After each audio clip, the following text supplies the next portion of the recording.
Let's look at 6 examples that deal with fractions that produce repeating decimals. In the first set, we'll convert these fractions into percentages. In the second set, we'll change fractional percentages into fractions.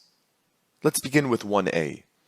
In order to change a fraction into a percentage, you simply multiply the fraction by 100%.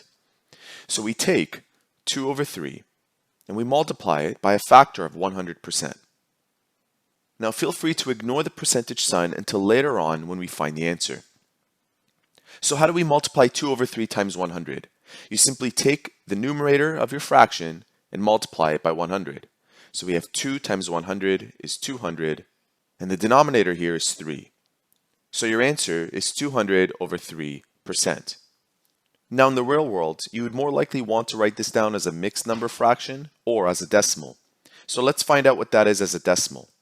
200 over 3 roughly equals to 66.6 repeating. To 2 decimal places, that is 66.67%. As a mixed fraction, you find out how many times 3 fits into 200 without going over. The answer happens to be 66. You keep the denominator the same. Multiplying 3 by 66 gives 198, with 2 remaining to reach the 200. Let's look at question B. This time, our fraction is a mixed fraction, 2 and 5/6. Whenever you deal with mixed fractions, you want to change them to improper form first.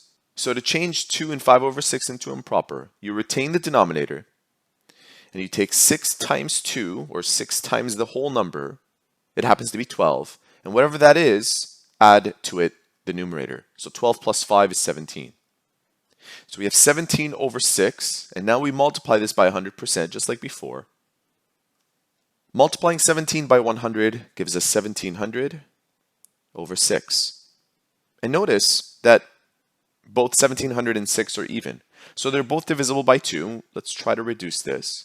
If we reduce this down, we end up with 850 over 3%. Again, we want to represent this as a decimal and a mixed fraction. Let's use our calculator for that. 1700 divided by 6 gives us what we found earlier. And this is the same as 283.3 repeating. So we'll round this to 1 decimal place, 283.3%. That's an approximate, as was 67.67. And this time, rather than changing this improper fraction to mixed by hand, let's use our calculator. Simply click second function, or shift, and then that button. We end up with 283 and a third. 283 and a third %. In question C, we have 25 over 11. So we'll take 25 over 11, multiply it by 100%. Multiplying 25 by 100 gives us 2500 over 11. Now I know this doesn't reduce any further, so let's go ahead and change it into decimal. We end up with 227 if we round this to 2 decimal places, we get 227.27%.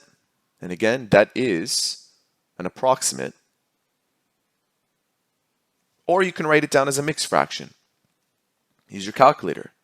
Shift and that function, and we get 227 and 3/11%. Let's move on to question 2. This time we have percentages and we're expected to make them into fractions. Now, rather than multiply by 100%, we actually divide by 100% for these. So we have 1/3%, and we want to make it into a non-percent fraction. So we divide by 100%. Anytime you're going from a percentage to a non-percent, you simply divide by 100%. There's 2 ways you can do this. You can do this on your calculator quickly, or you can do it by hand. If you do it on your calculator, it goes like this.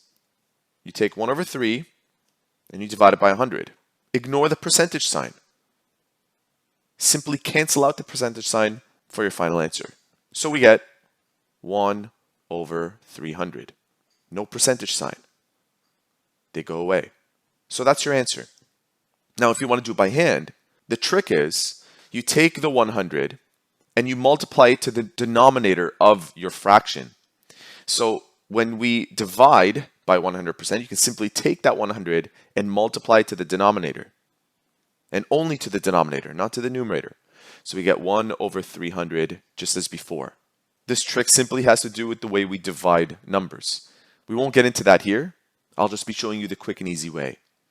So here we have 216 and 2/3%.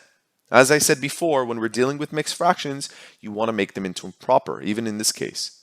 So 3 times 216 plus 2, that will be our numerator, and our denominator gets retained. And by converting this into an improper, it still remains as a percent. A lot of students forget that. So we take 3 times 216 plus 2, and we get 650.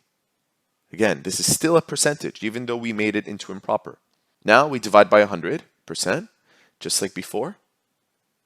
And again, just like before, you can use your calculator, but I'll do it by hand.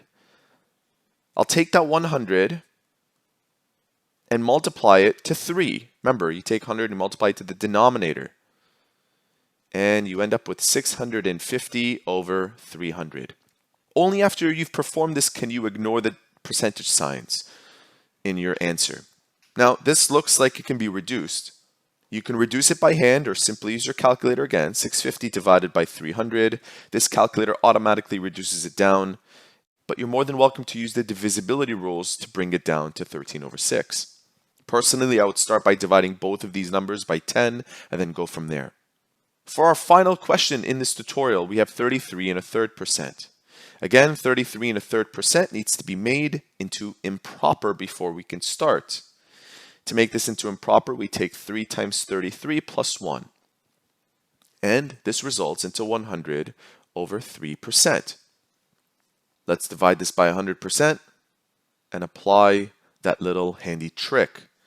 We take 100, which was at the top, and we multiply 3 and 100 together. This leads us to 100 over 300, and it is clear to see that this reduces down to 1/3. The percentage sign is no longer necessary. If you found this tutorial helpful, please leave a comment in the comment section or give it a thumbs up. Thanks for watching.